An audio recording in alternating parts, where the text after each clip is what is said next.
Yep, one moment.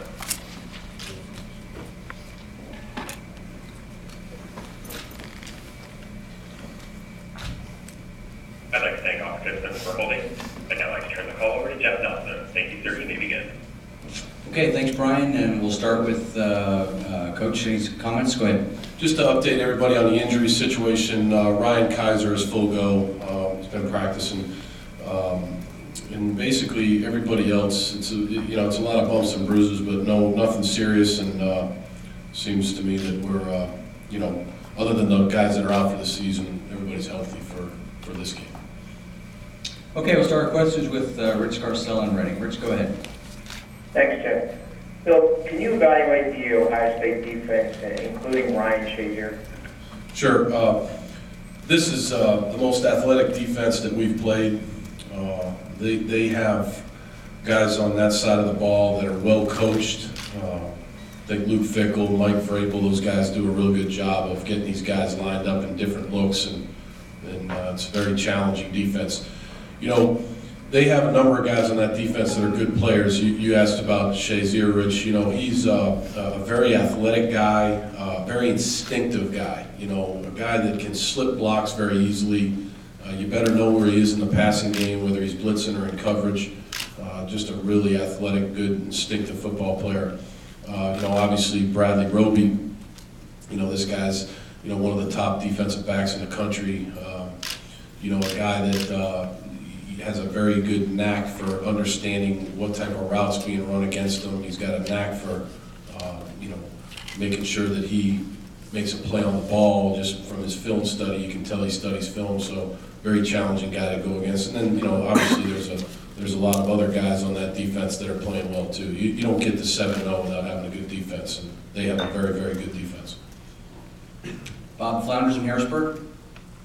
Bill, I wanted to ask you about one of your defensive players. Anthony Zettel, the past couple of weeks, the defensive end, has made some plays in a limited role. He had a sack at Indiana, and he had a big interception at Michigan. Can you kind of evaluate his development, and is he a guy that might play more in the second half of the season? He's a guy that has improved a lot since we've arrived here. I talk about improved players, and he's definitely in that category. He's a very tough kid. He plays hurt. He practices hard.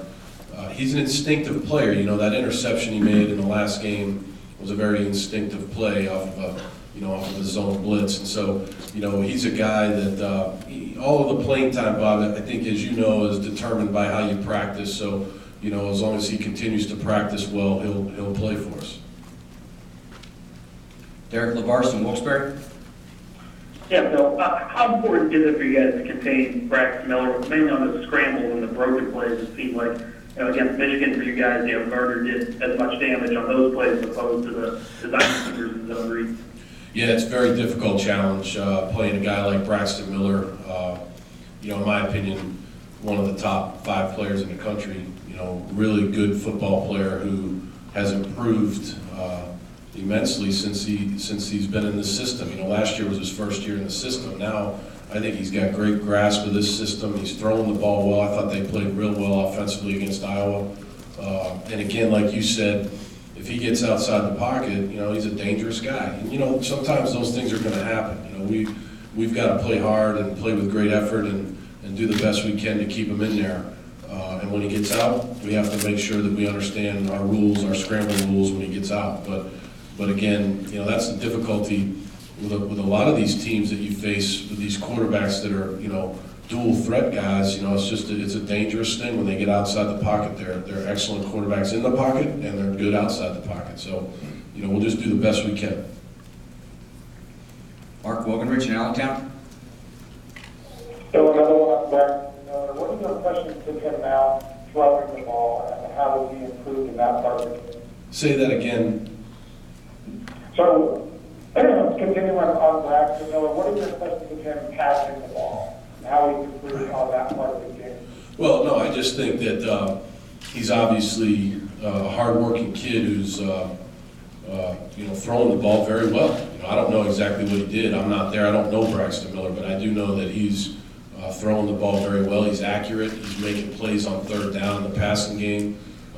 He obviously understands coverage, and he's just doing a really, really good job of running that offense in all facets of that offense. It's a very difficult challenge. Again, you don't win 19 games in a row, or you don't get to 7-0, number 4 in the country, without being an excellent quarterback, and that's what he is.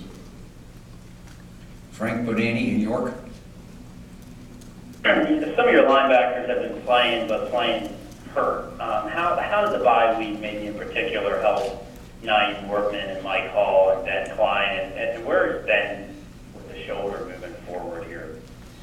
I think the bye week, anytime you have a bye week, it helps, especially as it relates to the health of your team. And so, those guys were able to get some rest, have a couple days off over the weekend and basically rest and get treatment. They get treatment twice a day in our facility with Timmy Bream and the doctor. So, I think that that always helps. I'm not going to get into the specifics of Ben Klein. All I can tell you is that you're talking about another just tough kid, love coaching him, shows up every day, practices hard, and he'll be out there in some capacity on Saturday night. Joe Giuliano, Philadelphia. Hi, Bill. My question pertains to Deion Barnes. How do you think Deion handles coming off the bench in your last game instead of starting? And have you seen an extra spark out of him at practice last week and this week? Well, I think we have a competitive team at that position. I think we have a lot of guys that can play for us. So, I think at the end of the day, everything that you earn, you earn it on the practice field. And again, I've said this, a bunch of times this year. I think Deion's playing fine. I think there's other guys there that are playing well too. So one of the things that we do a good job of, I believe, on defense is we rotate guys in on the defensive line. When you're playing these spread teams, these teams that throw the ball and run the read option, and you're asking your guys to give great effort, especially the big guys up front. It's important to rest guys and get a lot of guys involved, and I think that's what we're doing. So I don't look at it as Deion coming off the bench. I just look at it as Deion being a good team player and rotating in there and fulfilling his role when he's in there. Mike Gross in Lancaster. Hi, Bill. 2 bye weeks in a 4-week period is kind of unusual. I guess I'm wondering what did you do? What did you do in terms of self-scouting? What sort of things did you do in this bye week that maybe were different than the previous one, or did you not really have any difference? I would say that's a good question, Mike. It is unusual to have 2 bye weeks. It's not something, at the end of the day that you'd like to keep playing eventually. But, that's what we had, so we just deal with the rules and what our schedule is. We planned for this before the season. We talked about this in the summertime quite a bit, how this was going to play out, and try to envision where our team would be, after 6 weeks. So I think this bye week was used a little bit differently than the first one, in the fact that the big goal of this bye week was to get our guys healthy. So we probably rested our first and second team guys a little bit more on this bye week and did a little bit more meeting time, a little bit more cell scout, things like that, to try to fix some of the things that we need to get corrected in order to get into the second half of our season. So that's basically what we did. Donnie Collins in Scranton. Hey, Bill. How has Zach Flanagan responded to the last few practices after the fumble against Michigan? And have you seen a change in Bill Belton, too, confidence-wise, after what he did to help out in the second half of that game? Well, I think Zach has practiced well this week. He came out and had a good practice yesterday, and great kid, tough kid, and he's going to play, obviously. And then Billy's improved quite a bit. He's another guy that's in that category of a guy that's really worked hard to improve, and this year has taken advantage of his playing time when he's been out there. So, we'll continue to rotate guys in at that position, and both of those guys will play against Ohio State. Dan Gelston from AP.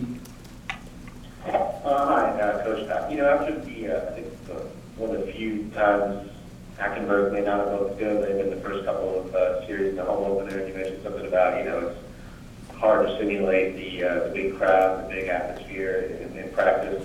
How much, does it help that he's had so much now experience, big games, big crowd, going into what's going to be biggest crowd, the biggest game he's played this season?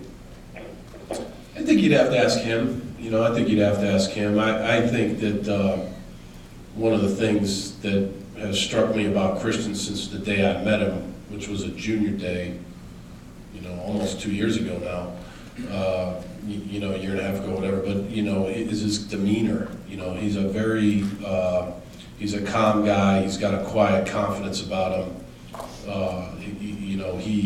He understands that, it's football. It's football. It's a part of his life. It's a big part.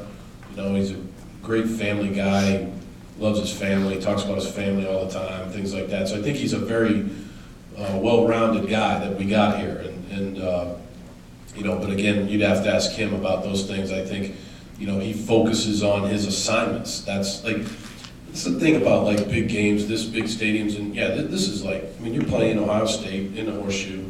That's just a great opportunity for everybody. But I think when the game starts, everybody involved is really just focused on the game, not, the 90,000 people, 100,000 people that are sitting in the stands. You have to deal with the noise and things like that, but you're just very focused on what your job is on that play and on the next play and on the next play. So, I think that's probably what he thinks about quite a bit. Chris Adamski in Pittsburgh.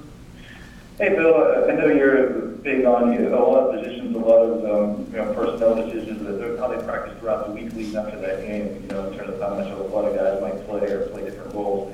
I just want to know, how much do you put a lot of thought or stock in, the official depth chart that we see and then the media early in the week it comes out? Do you put a lot of stock in that? Do you think the players look at that, or do you inform them? Do you use that as motivation for players sometimes in spots where you might want them to step up or something? You might want them, promote them or something, or promote somebody who had a good week. Do you use that kind of a tool maybe? Those are two different questions there. I definitely put a lot of thought into the depth chart that's released to the media. I don't just, that's something that Jeff sends over to me, and from week to week, and I look at it, and I make the changes, or I keep it the same, whatever is necessary for that week. But what we do as coaches is, every single day we're talking to our players about where they stand. Just this morning I had 3 players in the office talking to them about where they stand, how they're doing academically, things like that. So I think we don't use the media, anything like that is the media depth chart as a motivation. We bring them in and say, hey, so-and-so, you've got to do a better job of practicing, especially in these 3 plays that you're struggling with right now, and this other guy's doing a better job than you. He's playing. He's going to play this week. That's the way it is. That's Division I college football. It's competition. That's the way it's going to be in their life. They're going to go out and interview for jobs, and they've got to be prepared for interviews, because if they want to get the job, they've got to be the best interviewee. So, I think that's something that we just do, but we don't use the media depth chart as anything. Okay, Brian, at this point, we'll take questions here in the media.